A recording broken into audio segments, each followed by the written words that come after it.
What if I told you that there are 3 primary conversations most couples never have until it's too late? I'm not talking about those big blowout fights. I'm talking about the quiet everyday moments that build up little frustrations, unspoken expectations until one day things just feel like they're going to fall apart and do. In today's episode, we're going to dive into the 3 conversations that could rescue your relationship.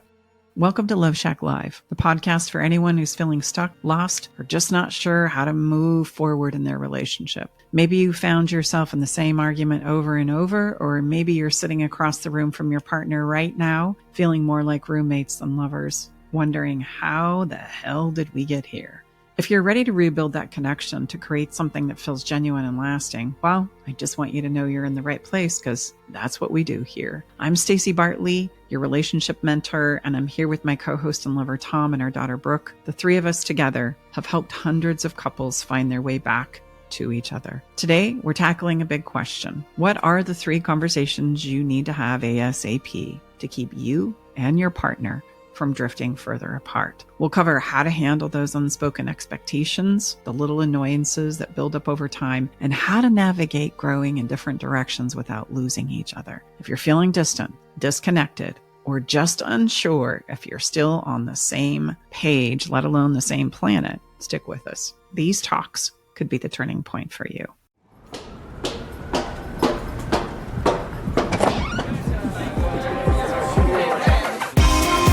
Hey, thank you for coming. Welcome to the Love Shack. The first conversation that we're going to talk about is a little thing we call the relationship time bomb, the expectations and the explosion that happens when it's time to uncover the invisible expectations that are slowly pushing you further and further apart.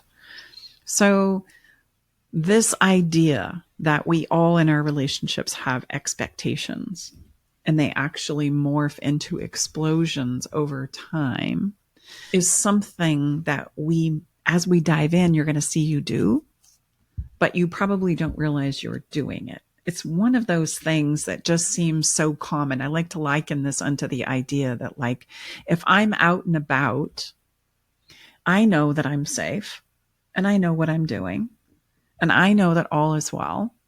But if I've failed to communicate that to anybody else, they may not be having the same assured experience that I am. And I arrive back at my house thinking all is well because I've been fine the entire time. And I walk in and somebody is a friggin' hot mess. Where have you been? I've texted you 10 times. Why didn't you reply? I can't believe you'd go there. And that is a great example of how it is we can arrive in 2 very vastly different experiences with our expectations. And the person who knew they were fine the whole time, who's just had a lovely, enjoyable time the entire time that they've been gone, has no idea how it is you've gotten so spun up about the idea that I'm not fine. Like, what happened? How come you didn't think I was fine? And they're saying, yeah, but I didn't just see my text. These are expectations that we all have and that we all carry within us, but we often don't talk about until they come out in some kind of a leaky conversation somewhere else. And they truly push us apart. We all carry unspoken expectations into our relationships. And the problem is your partner isn't a mind reader, and worse yet, their expectations and experiences are vastly different than yours. One's at home stewing, texting you 35 times, blowing up your phone, can't figure out why it is that you're not responding. You keep back. looking at me. Actually, it's I only know. 3 or 4 times, but thankfully, everybody in our family knows that they don't even text Staci because Staci never looks at her phone. Her phone in her pocket is just kind of like a figurehead. It doesn't really even mean anything because it's like a little keychain. Yeah, I mean, all of Staci's children text me if they want to get a hold of their mother. It's just, but it works. So, but we're having some fun. But really, that is true, and I am the detail man. So Staci pretty much realizes, though, that it is important for her when she's blissed out, doing her thing, roaming the aisles of the store. Maybe I should think about maybe if Tom wants to know where I'm at right now would be helpful. But And unfortunately, that thought just never crosses my mind. I'm too in the moment of what I'm experiencing, whether it's the conversation I'm having or the place I'm in or the store I'm perusing. It even happens with our clients sometimes too. Like they will text me and be like, Brooke, I'm at ATH and I'm here for my appointment and I don't know where Staci is. And I'm like, yeah, she's with her previous client. I can see on the calendar that she had a client right before you and she won't let them go unless they're good to end the session. And they're like, okay, thank you. But everyone knows that about her. And it's true. But the important part of this conversation is not that Staci is, I call her mom too, is purposely disregarding my dad's feelings and saying, I'm purposely not going to text Tom so that he's reeling and wondering and worrying where I am. It's that she's literally so in the moment that those thoughts aren't even coming to her mind.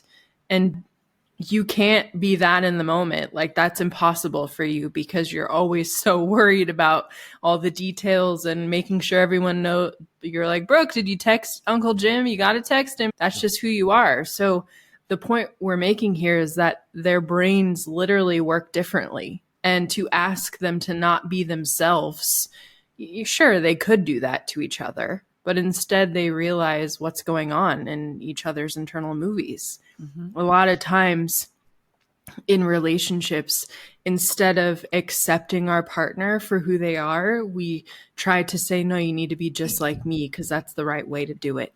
Mm-hmm. And we all feel like that. Mm-hmm. So what in this particular example, in my expectations, I'm going to be encouraging Tom to stop worrying and let go and just be present and trust that things will take care of themselves and it's going to all get figured out. And he's laughing right now because that is the last thing he wants to hear. Please, could you just cue the music now and sing Kumbaya? And he's like, well, if somebody doesn't take care of the details, then who is? Because it's certainly not going to be you.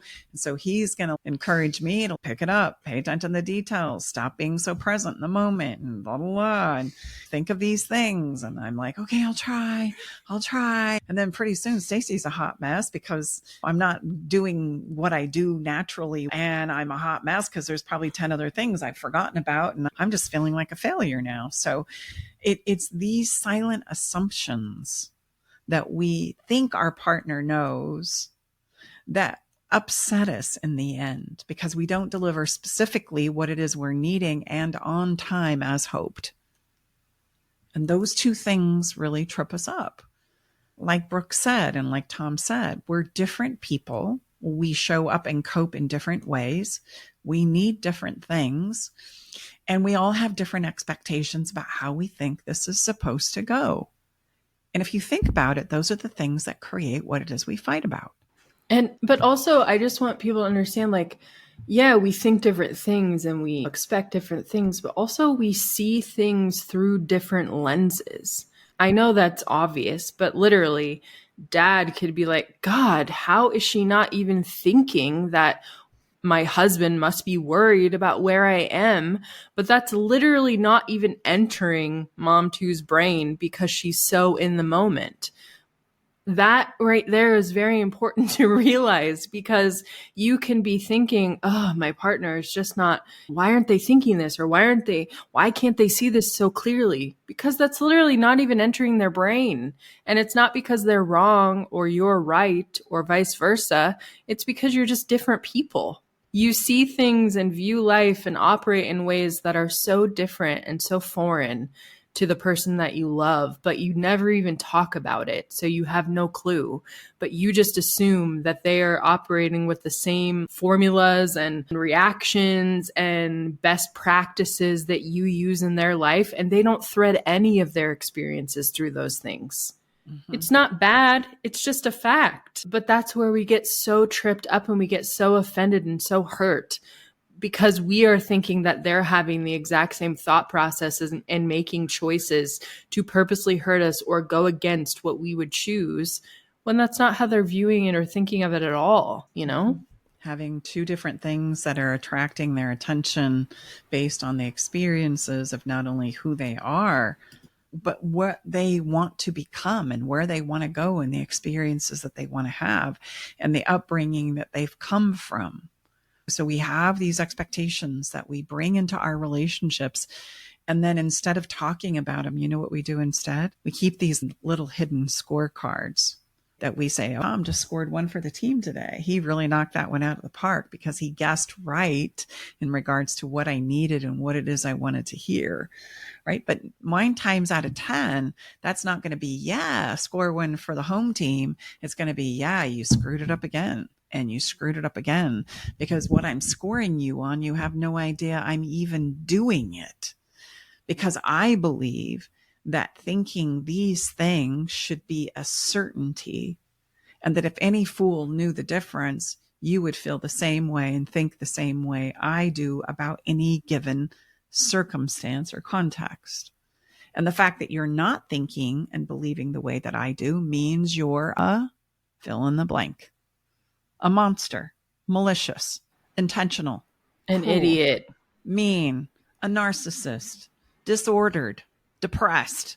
Oh, I mean, and just, we don't have to go very or far just to simply little, like, how could you be so dumb? How could you not realize that? How could you not do that thing? and then we go, and you know what that means? That means you don't care about me, love me. So we also put the meaning on it. Now here's where I want to do a drum roll. Like, this is where it gets really juicy. You know how I'm going to treat you if that's what I really believe you are? Like, think about how you're going to treat somebody you really believe is malicious, cruel, selfish, disordered. Not like your partner, not like your lover. Mm-mm. Do you think I want to have sex with you? Do you think I want to cook you a meal? Do you think I want to go on a date with you? Do you think I want to talk to you, have a nice long conversation with you? No, hell no. Don't want to do any You're of going those to treat them things. exactly as what you would expect from that particular label. That's why labels can be very kind of dangerous places that you've heard us talk about many times before. Stay with us. We'll be right back. Navigating the silent, complex moments of separation or your partner's need for space can feel like walking through a maze without a map. If this sounds familiar, know that you are not alone. This journey, filled with uncertainties and introspection, requires a gentle, understanding guide. Hey, I'm Brooke from Love Shack Live. We see you, and more importantly, we get it. That's why we created the Separation Support Bundle. A collection of resources designed to not just guide you through separation, but to offer comfort and clarity during these times. Our separation guide offers insights and support to help make sense of your emotions and the process of separation. And for those moments when words escape you, our guide on 10 texts to send when navigating space provides thoughtful prompts to help communicate with compassion. Plus, a soothing separation meditation to help ease the overwhelming moments. Because sometimes all we need is a starting point, or a way to start feeling okay again. Remember, you don't have to journey through these complexities of separation alone. Our separation support bundle is here to accompany you, guiding you towards healing, understanding, and most importantly, the renewed sense of self. Visit stacibartley.com/bundle today to access your free separation support bundle. At Love Shack Live, we're all about exploring the real stuff that relationships bring, the good and the challenging. So let's tackle this together, because even in the hardest times, there's hope, growth, and yes, even love to be found. And I just kind of had a revelation here. How much time do we waste trying to figure out why they thought that thing? You know, like that's a waste of time to figure out why your partner has a different thought pattern or behavior pattern than you. Why does that matter? Why can't we instead figure out the things that really matter? Because we don't want to change them to think just like me. That would be weird.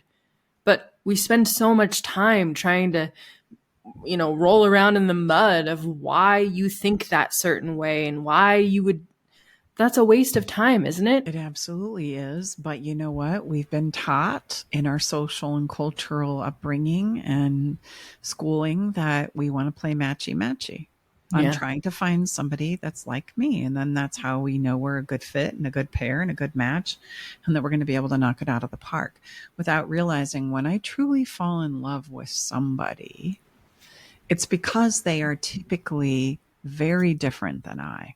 Like, that's what's incredible. Like, that's what's mysterious and sexy and mesmerizing and erotic. I don't fall in love with somebody that's like me, that thinks like me, that behaves like me, that does like me. And if you've ever found yourself in a place where you've been in a relationship where you're checking all the boxes, where we're so much the same, it's so matchy, and then I go to kiss you and I'm like, yeah, on paper you should be it for me, but yeesh, you feel like my brother or my sister or my mother or my father. Well, that's typically the problem. You're too much like me. There's no eroticism in that. What we love as human beings is to fool around and fall in love with somebody who has massive contribution into the expansion of who I can be. So I'm going to fall in love with somebody who's good at things I'm not, that enjoys things I don't, and that experiences pieces and parts of life that I haven't been able to access yet. And then I go, ooh, how do you do that? Tell me more. I need me some of that. And then those usually and commonly become the things that we fight about the most. The differences, because I really am, in my expectations, trying to enroll you into becoming more like me. Because that's what makes sense to me. I don't relate to where you're coming from, right? Because I don't have those experiences. I don't have those thoughts, those beliefs, those emotions. You do. That's what makes you, you, and that's what makes me, me. So why do we avoid this conversation? Well, commonly we fear like we sound too needy or demanding or selfish. I don't like it when you point out our differences because I'm too busy trying to play matchy. I have a difficult time finding pride in the fact that I don't find my phone to be all that compelling or enticing. What I love is what's playing out right in front of me, this person, this place, this piece of nature. But that's not everybody. That's me. And can we find pride in those things? And can we share those things to the benefit and contribution to all of those around us? And I could spin it the other direction.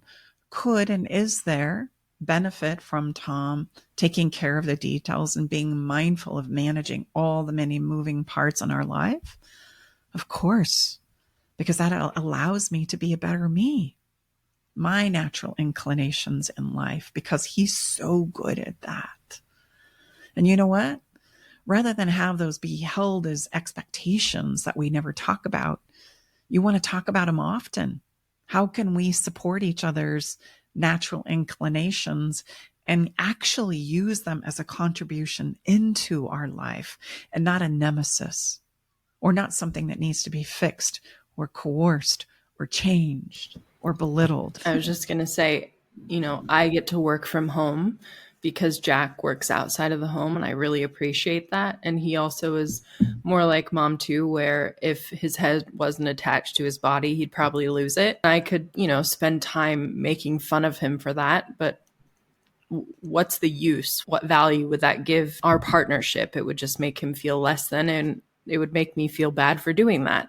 So instead, I like to every night make sure his lunch is in the fridge with his muffin on top, and I set up his coffee for him so it goes off at 9 in the morning, and I put his cup in the same place every day because I want his mornings that can sometimes be stressful because we went to bed too late or he's rushing to be as calm as they possibly can be, because that is a contribution I know I can make for him by a little bit of effort at night on my part for his morning to be calm and as peaceful as possible, because he hates mornings and he hates having to get up early, especially while I'm still warm sleeping in the bed.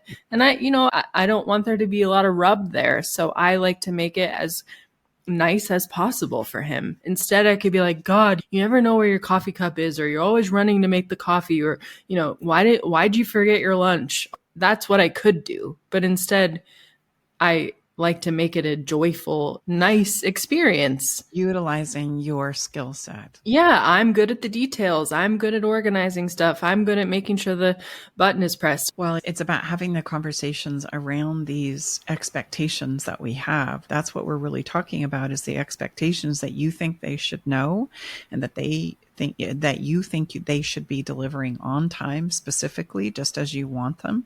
Because if they did, then they would love you. Mm-hmm. You would matter to them. They're truly committed. They want it as much as you do. And that's what I call like reading the smoke signals, or setting up little tests. Let's see what they do when I do this or not do that. And let's see if they notice. And I just want you to know that that is you setting yourself up for a tremendous amount of personal suffering, emotional suffering. Because the reality is, if Tom was to set me up for a test to see if I was going to respond via text in, I don't know, 10 or less seconds, I'd fail every time. Does that mean I don't love and care about him, or I don't want to be in this relationship, or he isn't valuable and important to me? Nothing could be further from the truth. But because we're not actually having the conversation about the expectation and about where I go when I send a text and you don't respond for 30 minutes, then it's going to turn into something that is going to absolutely create a bomb in our relationship. The principle here is what we think and feel is very unique to us individually. The idea that any of us think we know what somebody is thinking and feeling is an illusion and a lie. If you're the one feeling something physically or emotionally, it's a message for you and nobody else. And if you don't disclose it and share it, chances are nobody else knows either. And it's amazing how much time we spend, and Brooke, this is what you brought up. How much time do we spend trying to think about what somebody else is thinking and feeling through the smoke signals and the scorecard, but we never really think to ask them. So you hear us say often, I love this, because what we just shared there, said another way, is why don't we just get the intel from the person directly rather than spending this enormous amount of time thinking we know what he or she thinks? Just ask them, but ask them in a way of genuine curiosity, not from a place of how we typically may ask. So there's a lot of difference in how we ask. And when they inevitably, because it is inevitable, share a thought that's different than yours, don't shame them for it. Ask more questions. Really get curious about why they think the way they think, and don't belittle them for thinking in ways that are different than you, because they've had a different life than you. So they're going to have different thoughts than you. Doesn't mean it's bad, just means it's different. Well, I think it's important. Different doesn't mean bad. Different just means different. Yeah. You like vanilla, I like chocolate. Is either one superior? Not really that I checked. But if you sat down and this person at an ice cream store kept bringing you vanilla and think, for the love of God, I don't like vanilla. But you never But say I thought so. you did. Yeah. Because I like vanilla. What we're doing. Well, then you need to eat vanilla, because then that shows you love me. And how many of us eat the vanilla when we can't stand it? Mm-hmm. We want Exactly. to vomit. Or we obsess about why they don't like vanilla when I like vanilla. How could you not like it? And then you never stop talking about, I can't believe you don't like vanilla. Oh my God, obsessing. But they like this thing that's so close to vanilla. But why don't they like vanilla? And then just have a bite. Just eat a bite of vanilla, and I'm sure you'll love it. We have worked with many couples who realized that they had been silently expecting each other to know what to do regarding, fill in the blank, housework, emotional support, time together. We just expect that people who love us know what it is we need. And like, there's actually 12 specific categories of relationships that really impact our lives.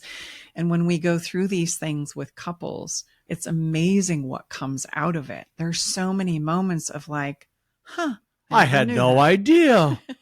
Really? Well, you never asked. Each person thought the other should just know what that unspoken frustration has been and is building over years and years and years of being together. But not once did we ever think about exploring it, sharing it, talking about it. So I want to encourage you to have that conversation. And here's a little script to open up the conversation, because that's usually the scary part. Like, how do I have this conversation? Okay, I get where you're coming from, Brooke, Staci, and Tom. Like, how would I ever step into that conversation? Well, at any point in time, you have a moment, simply say, hey, you know what?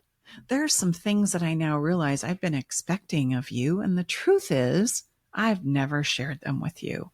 I'd like to find some time to share them, and would also like to hear what you have been expecting of me that perhaps I've missed. Would this be something you'd be interested in doing? And I bet they're going to say yes. And I bet some people are saying, because we hear this, I love this. How many times, I'm going to ask this for all of us, people ask us often, can I really say that? I mean, literally, can I really say that? How about if you gave it a try? Yeah. I mean, literally, because I think, I don't know why, and we've talked about this often as a family, people feel like I've never realized I could say that in my relationship or ask that. Well, it's because we get so spun up in our head and in our thinking. Oh, I can't say it like that. Oh, I can't say it. If I bring that up, then this is going to happen. And oh, if I go down that road, then that's going to bring up this. And I don't want to go there. Like, we exhaust ourselves mentally and emotionally and spinning out, trying to anticipate all the things that are going to be said. And when we just lay it succinctly on the table, it's like, I'd like to say that. I've wanted to say that for a really long time. I just couldn't figure out how to do it. Can I actually say that? Yes, you can, and please do. There needs to be an audit of your expectations so that we can openly talk about and dialogue with them. You know why Tom and I aren't in a fight right now? Because we understand that about each other. And the expectation and the frustration no longer exists between us about what Staci's going to do or Tom's going to do. We understand, we talk about it. We don't just talk about it once, we talk about it again and again and again and again. When Staci wants me to set the alarm for her, she asks me to do so. Otherwise, I don't set the alarm. I used to all the time, but I don't anymore. So that's a conversation for another time. We're not going to include it in these three. But, you know, I thought of it in the spirit of full disclosure. I thought of it when Brooke was saying, well, I didn't do all these things for Jack. And I'm thinking, I know Tom does all those things for me too. And it makes me feel really small. Different person, different people, different roadmap. And I love that Tom keeps saying it's because I love you and want to make your day and your wonderful moments better and better. And it's because of where I go in my own thinking. It's not the fact of what they're doing. It's where I go inside myself. And again, that's an expectation of me. Like, man, I should be able to do this. Is it okay for them to help me with this? So it's the same, but different on the flip side. Mm-hmm. So it's something that Tom is very good about. And then I wrestle within myself in the spirit of full disclosure as to whether it's okay for me to allow him to do that. And to be fair, am I tempted sometimes to just get on Staci's phone knowing that she wants to get up at a certain time? But I don't slide it to the right. So I say, honey, would you like me? No, honey, I'm good. Okay. It takes me, I want to, with that little index finger, just, come on, you just want to slide it right over. And then it turns green. You all know what I'm talking about. No, I don't. Like even today, I was tempted. No, if Stace wants to go to work out, she'll do it on her own. She's a grown up. And she misses it. And guess what? I came home, found her still asleep. Mm-hmm. Guess she didn't make it. It's okay. If we couldn't talk about this, listener, what would be happening in our relationship? Like if we couldn't find the truth and the humor in it and the ease of sharing it, can you see that it would be turning into a time bomb to explode? Yeah, you would be stuck in what I've described so many times so far, that you would be obsessed with why they weren't thinking like you. Why can't she just say yes to me letting her turn on the alarm? That's what people get stuck in. They never get to the other side of that. Yeah. I promise that once you have this conversation, you're going to stop waiting for your partner to just know what you need. And you're going to ease the frustration and begin to feel some ease around these expectations that you have. So, conversation number 2, the resentment review. Why boy. ignoring The small resentment stuff review. will eventually blow up Jiminy in your Christmas. face. Oh, So boy. here's the thing. We often let reoccurring small hurts slide. Now, there's a key word in here that I really want to be intentional about pointing out. There are many small things in our relationships it's okay for us to let go of. It's the reoccurring ones that continue to stab us right in the gut that we need to address, that we can minimize and overlook or rationalize for far too long, thinking that it's not even worth bringing up. But over time, these reoccurring tiny frustrations build up into full-blown resentments. And I need you to understand and know that if we ignore these reoccurring conflicts, it creates a false sense of peace and stability. You're not addressing it now.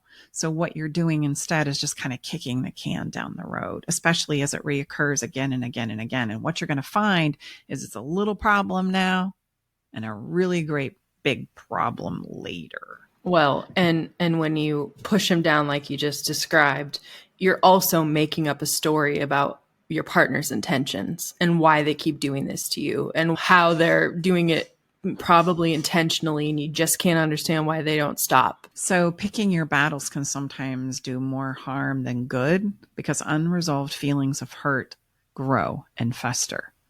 The distinction I'm going to come back to because it's really important. The things you need to talk about are the things you notice keep coming up for you again and again and again. How many times do they need to come up to go, okay, this has come up 3 times now for me. I need to address it. But how many times does it go, okay, this has come up 50 times, but I'm just not going to deal with it, right?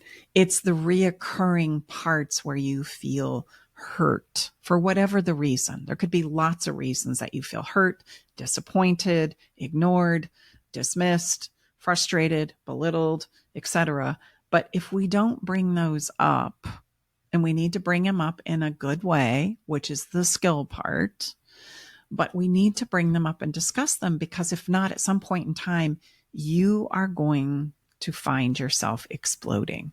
That is human of us. Well, I'm just going to go right back to this. We've had a lot of fun around this alarm clock conversation for years, if you've been listening to us, literally. But I mean, our old clients are saying, gosh, Thomas, Staci, you haven't resolved this yet? So Staci said, like, when I set the alarm, it's not, so everything, my intent is like, it could not even be on a different universe from what it brings up for Staci. So I just have to impress upon you, you have to understand that's usually how it is. So it doesn't matter who's right or wrong. That's the last thing. If you're truly doing something that totally is out of the different universe of how it occurs within your special someone's emotional experience, then would you really want to do that? I mean, if your aim is to truly help and support someone, yet it fires them up like, damn, that's interesting. Okay, well, then I won't choose to do it anymore. Like, that's the farthest thing from my mind. Like, how would that be offensive? But it doesn't matter because it doesn't work for Staci. That's Mom too feels belittled, and like you're being her dad and you're high and mighty. I know he could not care less about being more responsible, or like, I'm going to do this for her so that she feels like, no, he's literally asking if he can do a favor for you. That's all he's asking. But for some reason, it makes Mom too feel like she's not good enough. And it brings up all these feelings of insecurity inside of her. So what would be the point of my dad continually saying to Mom too, I'm going to do it? No, I'm setting this alarm because I know better than you. Do you see? Yeah. That's the point we're making. And we do that so often in our relationships. But when you break it down, what's the point? The nice thing you're doing is not feeling nice for your partner. So why do you insist on continuing? Well, and if we don't have the conversations that we need to have to uncover these things, you can see where it turns into a huge fight. Yeah. So think about it. I mean, this is over the freaking alarm clock. Where else might this be happening on things, to be fair, are probably of much higher importance than on, so you can just see. The resentment can build from the tiniest little bleep on the radar. The thing can turn into like a nuclear reactor, like really fast. Here's the principle from this conversation about resentments that I want you to remember. Behind every resentment is a very important ask. Oh, that's good. That has gone unsaid. That's good. And the reason why you're feeling resentment is because you're not allowing yourself to ask for what it is you need and to disclose what it is that does and does not work for you. Okay?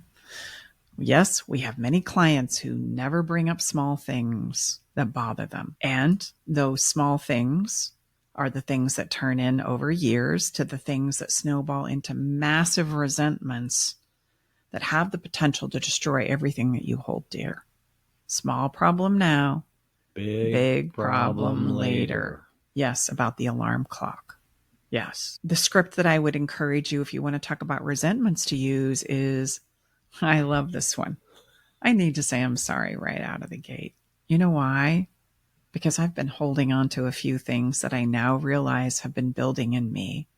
And what I'd like to ask you for is if I could share them with you before they become bigger issues. I would also appreciate hearing yours. Could we create a date night together to explore these things? And then we could talk about the resentments and explore the asks behind them. You know what would really help me with this? Let this go is this. Oh, really? Yeah. How Tom and I have resolved the alarm clock issue is, honey, you'll just let me know when you want the alarm clock. But Tom also knows, honey, would you like me to set the alarm clock for you? And he gives me the option to choose. It's made all the difference in the world. Behind every resentment is an unasked need. And I want you to think about that for a moment. In fact, if you want to take the challenge, go ahead and just make a list of all your expectations and all your resentments, and then think about what it is you would ask for in order to alleviate that resentment. And I guarantee you haven't said it. So it's the small things, the inventory of doing the small things that will make a huge difference in your relationship. If you'll have this conversation, you'll be able to address the small things before they explode into major resentments for you. This conversation will actually help you create a space where nothing, and I mean nothing, is allowed to build up. You know why? Because we're going to bring it to the surface and talk about it. And we're going to find the solution and ask for what it is we need in order to resolve it so it doesn't turn into places and spaces of long-term resentments. All right, let's talk about conversation number 3, the growth gap discussion. What to do when you're growing in different directions. I'm going to start by saying growing in different directions is normal. And people are going to go, yeah, Stace, nobody says that. I know. I get it. I say things that not everybody agrees with. And you know what? I really don't care, because here's what I'm committed to. I'm committed to you getting the real truth about how relationships work and the skills that are necessary to navigate them. And here's the truth. There is nothing stagnant about us as human beings. We are constantly changing again and again and again. In fact, we roll over every day. So the person I am going to be tomorrow is not the person I am this moment. What I need, how I think, what I feel, where I want to go can change between today and tomorrow. And don't you think that's going to have an impact on my relationship with my person that I'm co-creating with? And oh, by the way, not only am I changing, so are they. And so if I don't talk and share with them about the things we've mentioned in this conversation today, you can see it doesn't take long for us to create so many layers of unmet need and expectation and disappointment and hurt and growth in the opposite direction that we don't even know how to engage in a conversation about should we buy milk this week or not. We don't even want to go there. Well, no problem, because if we're not having the conversation, I'll just go ahead and make it up anyway. And I'll say, like, I know, because I'm so smart. We think those things, but the reality is I barely know what I need and think and feel. Do I know how to do those translations for myself? And now I'm bold enough to think I can do them for somebody else when I don't even have the intel coming in about what I think, what I feel. You don't know how your partner thinks and feels, and you'll never know unless you can ask them to share it with you. That's the truth. And they'll never know what you are thinking and feeling unless you share it with them. And so personal growth gaps are going to happen. And yes, I agree. They can be exceptionally scary in our relationship because it feels like we're growing apart. And to some extent, you are. You're growing in different directions. And if we're aware of this, we're growing in different directions. Great. That's a good thing to know. That means we need to reset and redefine how it is we want to grow together. So knowing and being aware of and in touch with the reality that we're growing in different directions is not a bad thing. It's a very good thing, knowing it's very normal for this to happen. It's normal for individual dreams and goals to change and shift over time. And that does not mean the relationship needs to end in order to go there. What it means is we need to have a conversation about, as you're growing in this direction, how do I or how does my partner come along with me on that journey? Again, it's a conversation so that we can uncover, how do we support each other's growth while staying connected, even amongst the inevitable changes that life is going to bring. There's a principle here that I want you to take away. Our partners offer us opportunities to expand. We are different, and we touched on this a bit ago, but let's touch on it again. Different experiences add to our expanding perspectives as a person. We don't want them to be like us. We want them to inspire us, challenge us, and pull us in places and spaces that we would never go on my own. That's the expansive quality that relationship as a whole brings into our life as a person. You know, the one thing the self, the person, the individual self is dedicated to? You becoming more of who you have the capacity to be. You know what's going to inspire and motivate you to go there and embrace things that are a little uncomfortable and risky? Somebody that you deeply love. Like there's nobody who will do it more than that. And so hence we fall madly in love, only to be challenged and pulled in so many directions. What if that was the gift? What if that was the whole damn point? Here's the thing. When you can fully embrace what it is I'm saying here, you're going to value the differences that your partner brings into your life, because you're going to see it as an opportunity to grow and expand yourself in places and spaces you would never imagine going. And to help you open up this conversation, I would encourage you to say something along the lines of this. You know what? I miss you. I do. And I feel that we're currently changing and growing in different directions. And what I'd like to ask you for is if we could find some time to explore some fun ways that we could share and co-create together again. Is this something that you would be willing to do? Because then we can have a conversation about, oh, I love that you're learning this and you're going there and that this is valuable and important to you.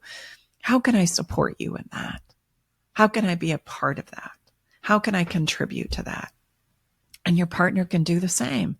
Oh, wow, you want to go and do and be a part of all of these things? How can I support you in that? How can I contribute to that? Because if we're not having that conversation, you know what we're doing? We're becoming afraid of how my partner is growing and changing. And the aspirations and goals that they have and share within themselves are not being talked about. And I'm doing everything I can to shut them down and keep them small for fear that I won't find a place in a space where I belong with you, around you anymore. I'm being left behind without realizing you're missing the point. Well, I think it's really important in all of these scripts or suggested ways to approach these different conversations that we've shared, especially this last one. Think about it. I know we say this often, but this is a very, very precise place. I think that's important for us to really to look at, to unfold, untap a little bit, is to see how invitational Staci's suggestion was. So think about it. We see our partner, we think they're just going places and reaching new heights and all different types of aspirations. Well, you're asking from that suggested script that Staci shared to be invited into their experience rather than taking all the defensiveness and the offense of that and what the H are you doing? Think about it. I mean, I cannot overemphasize, if you forget everything we've suggested here, if you can remember, am I coming from a place of genuine curiosity and asking to be invited in to my special someone's, whatever the case may be in these 3 different conversations specifically? I cannot emphasize how different that will be. When you approach it from truly a place of invitation, it's going to render a much different response, because let me just ask you how different it is for you when you're invited somewhere versus when you're told you have to be somewhere. They're not even in the same universe. They really aren't. I am having a flood of memories about many of our clients. One had a partner that wanted to run, triathlons. And so they bought a boat and would help them swim. And they're out there paddling. And of course, they got to expand themselves too by learning how to row and rudder this boat to be of support. It makes me think of the pacer that runs the last 10 miles with their partner. It makes me think of you and how you set up and encourage me to sing and take lessons. And, it was the idea the other day that I realized that I always get emotional. I was so scared to do a podcast when we started our podcast 200 plus episodes ago. And you said, I'll sit with you. And I realized that every single 200 episodes, you have sat by my side, sometimes not saying anything, but you were here to hold my hand and cheer me on. You didn't let where I wanted to go and who I felt I was personally stop me in my growth. You were there to cheer me on the whole entire time. And in that, I would hope that it's added value to your own life too. And I think that's the point. Rather than feel threatened by these places and spaces that our partners feel compelled to go in the expression of who they are uniquely, how can we get behind and by so doing cause me to step into more of who it is I have the capacity to be too? If you'll have this conversation, you're going to feel more aligned, even if you feel like right now you're growing in 2 different directions. You're going to learn how to support each other's personal growth while keeping your relationship strong and thriving. So look, if you've been feeling distant, frustrated, or like things are left unsaid, these conversations are way overdue. And my encouragement to you is to have them, because these are the conversations we have when couples come to see us. And if you're ready to take these conversations to the next level and truly do something good for your marriage, for your relationship, I want to invite you to join Save Your Marriage, a blueprint for avoiding divorce. And you can get on the wait list for this program because it's going to fill up fast when we release it.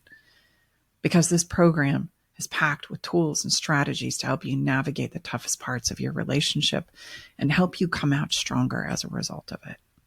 So you can head to the link in the show notes or visit stacibartley.com/waitlist to get on this list today. Don't miss it.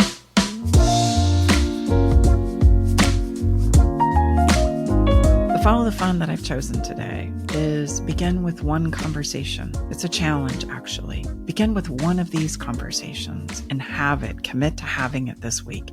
If you need to replay how to open up the conversation, then listen back, find that place, memorize it, rehearse it, practice it. Just pick the one that feels the most helpful for you right now. Our song for today's episode is a song by Snow Allegra. She sings about, in this song, it's not that I don't want you here. It's just those damn feelings I feel again. I know that I don't make things clear, but I just want you around. I just want you around. You can listen to this song along with every song we've put together for our 200 plus episodes by going to Spotify and searching up Love Shack Live playlist, or by visiting our podcast page at stacibartley.com. Okay, we threw a lot at them today. Got a little teary. I mean, no podcast is complete without me crying. Seems to be the case lately. Thank you so much for being here with us today. It's a pleasure, truly. And thank you so much for being a listener. We have so many wonderful listeners that reach out and say, I love your podcast. It's helped so much. I want you to know messages like that keep us going and inspire us. And if you by chance have a conversation you would like us to address here in the Love Shack, well, let us know. We'd love to honor you in that way. Have a wonderful week, and we look forward to being back here with you next time. Bye-bye for now. All right, it's time to leave the Love Shack. But before we part ways, we want you to know our door is always open and we'll leave the porch light on, ready to welcome you back whenever you need a dose of relationship wisdom. For more resources and tools, visit us at loveshacklive.com to dive deeper into the topics we've explored and find additional support for your relationship journey. Stay connected by subscribing to our podcast. Thank you for being part of our Love Shack Live community.